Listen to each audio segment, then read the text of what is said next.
Professora Cecília de Sales Oliveira, antes de mais nada, muito obrigado por estar aqui com a gente. O livro que a senhora acabou de lançar se chama Ideias em Confronto, Embates pelo Poder na Independência do Brasil.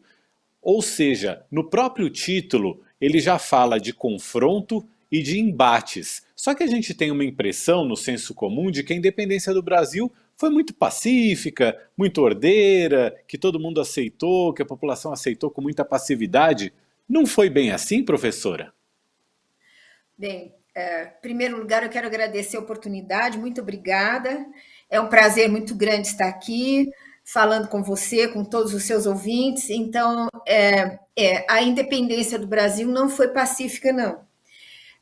Nós aprendemos a conhecer a independência do Brasil por meio de uma memória, um enredo, vamos dizer assim, um enredo que faz supor que Dom Pedro I tinha conseguido a adesão da sociedade no seu conjunto, que havia uma distância muito grande entre os dirigentes e o restante da sociedade, que não havia demandas, não havia projetos, não havia conflitos, e que a sociedade colonial era uma sociedade muito simplificada, formada por meia dúzia de grandes proprietários e uma massa de escravizados, populações indígenas ou segmentos subalternos, vamos dizer assim, né?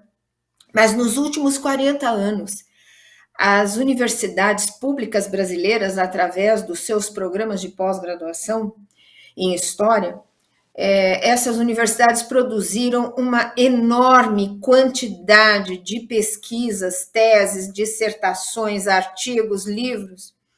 Bom, nós descobrimos primeiro que a sociedade colonial é absolutamente complexa, que ela é formada por inúmeros segmentos de homens e mulheres livres, libertos, escravizados, que os grupos dirigentes não tinham esse poder todo que a gente imagina, né? E que a separação de Portugal, na verdade, foi uma guerra que atravessou a sociedade da América Portuguesa, né? E que também atravessou Portugal. É claro que havia o Oceano Atlântico no meio, mas os dirigentes de lá, os dirigentes de cá e vários segmentos sociais se envolveram nesse confronto em torno de alguns pontos-chave: liberdade política, cidadania, né? E uma mudança na legislação e no modo como a sociedade estava estruturada. O que significa dizer que a sociedade brasileira, que havia se formado, que vinha do período colonial, ela era muito similar, muito parecida com aquela sociedade da América Hispânica e também com a sociedade norte-americana, em que os processos de independência, apesar de diversos e específicos, estavam muito próximos. Eles faziam parte de um mesmo conjunto político que abrangia a Europa, a África, a América. No caso do Brasil, o projeto que venceu, pelo menos nos primeiros anos, porque a guerra continua depois, os embates continuam depois, o projeto que se firmou em 1822 foi o de uma monarquia constitucional, mas isso não quer dizer que não houvessem outros projetos e, principalmente, que não houvesse participação popular. Isso é muito importante. Então, escravizados, libertos, quilombolas, aldeias indígenas, populações indígenas e mulheres, ainda que essa gente toda não tivesse acesso à cidadania, tiveram uma atuação muito grande do ponto de vista das demandas, do ponto de vista de obrigar os grupos dirigentes a elaborar novas leis e uma Constituição. E professora, eu queria alguns exemplos dessas ideias, porque a independência é feita, e a história que passa para a gente, a independência é feita pelo filho do rei de Portugal, né? Por Dom Pedro, que é filho do rei que era o nosso colonizador aqui. Que ideias ele teve que aceitar, ele teve que colocar para dentro desse projeto de independência dele? Então, ele teve que aceitar, em primeiro lugar, projetos que defendiam uma ampliação da base política ou seja, houve uma confrontação muito grande em torno do significado da cidadania, quem poderia assumir a cidadania, exercer a cidadania.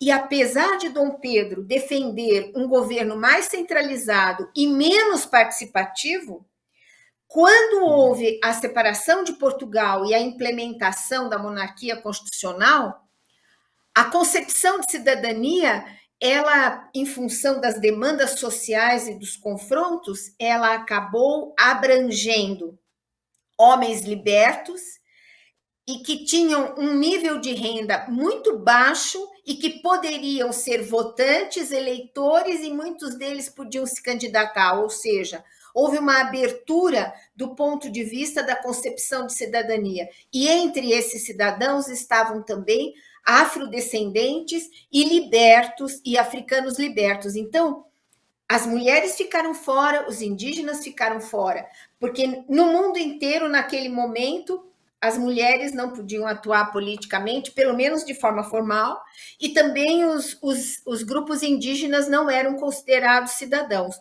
Porém, os homens livres, com menos a partir de 20 anos, e que tivessem renda mínima de 100 mil réis, o que era muito pouco naquele momento, se comparado com outros países, eles tiveram acesso à cidadania e, portanto, podiam eleger deputados, podiam eleger senadores, podiam eleger os vereadores das câmaras municipais. Então, isso foi um aspecto importante. E Dom Pedro teve que aceitar também, no parlamento, quer dizer, na Câmara dos Deputados, muitos grupos que queriam republicanizar a monarquia, que queriam ampliar ainda mais a atuação do legislativo, diminuir o poder do executivo e colocar limites ao poder do imperador. Então, é uma história muito rica, e a gente tem que aprender a ver essa riqueza, até para compreender a complexidade nossa agora, e reconhecer que nós somos... Era isso até que eu ia perguntar para a senhora. O quanto que é importante a gente saber dessa história e contar direito essa história que aconteceu há 200 anos, o quanto que é importante para nós nos entendermos hoje? É muito importante, porque nós temos que entender que nós somos múltiplos desde 200 anos atrás, que as nossas dificuldades do ponto de vista das desigualdades sociais, da violência que atravessava a sociedade, da hierarquização e principalmente da escravização e do modo como o escravismo se estabeleceu como base da produção econômica, como tudo isso tem a ver com o que nós somos hoje. Mas se naquele momento havia, a meu ver, várias propostas diferentes dessa, que abriam e que incluíam pessoas e que tinham outras perspectivas liberais e de cidadania, nós temos que tentar, porque a história não se repete, mas a história nos ensina, né? Então a gente tem que se voltar para o passado para tentar entender por que aqueles projetos mais amplos deram errado há 200 anos ou há 100 anos, e por que eles têm que dar errado agora? Não, nós temos que reconhecer que nós somos múltiplos desde a nossa origem, múltiplos do ponto de vista das demandas, da formação social, da cor da pele e das formas de trabalho, das formas de riqueza, e enfrentar isto, não no sentido de contestar apenas, mas no sentido de aprender com a história que nós podemos ser melhores, que nós podemos construir uma sociedade melhor, porque a nação nunca está inteiramente construída. A gente está conversando com a professora Cecília Helena de Sales Oliveira, que é professora, historiadora e também ela foi diretora do Museu Paulista da USP, que a gente aqui em São Paulo conhece como o Museu do Ipiranga, museu que ficou tantos anos fechado e que agora está sendo reaberto. Qual que é o símbolo de, neste momento, a gente ter de volta o Museu do Ipiranga, professora? É uma coisa maravilhosa, porque o Museu do Ipiranga tem uma inserção social imensa, estava fazendo muita falta no campo da cultura de São Paulo e do Brasil, e vai abrir as portas, não para contar uma história da independência, mas eu acho que para fazer as pessoas pensarem sobre a nossa formação histórica, sobre quem somos, as nossas raízes, porque os museus, eles não contam uma história, né? Os museus trabalham com representações sociais, políticas, culturais, que estão nos seus acervos. E esses acervos são o ponto de partida para uma reflexão sobre nós mesmos, né? Sobre os processos que nos trouxeram até aqui e que abrem a perspectiva do futuro. Então, não podia ser melhor a hora, nos 200 anos de independência, o museu reabrir suas portas e abrir as portas do ponto de vista da inclusão, da ampliação do escopo, não só do seu público, mas dos temas e das questões históricas que serão trabalhadas.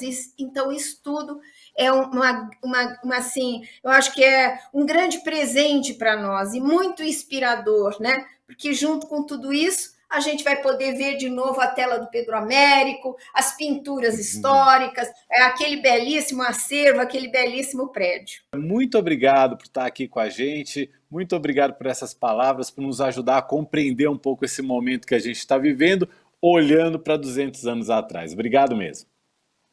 Muito obrigada. E vamos para o 7 de setembro com alegria, né? E o museu reaberto.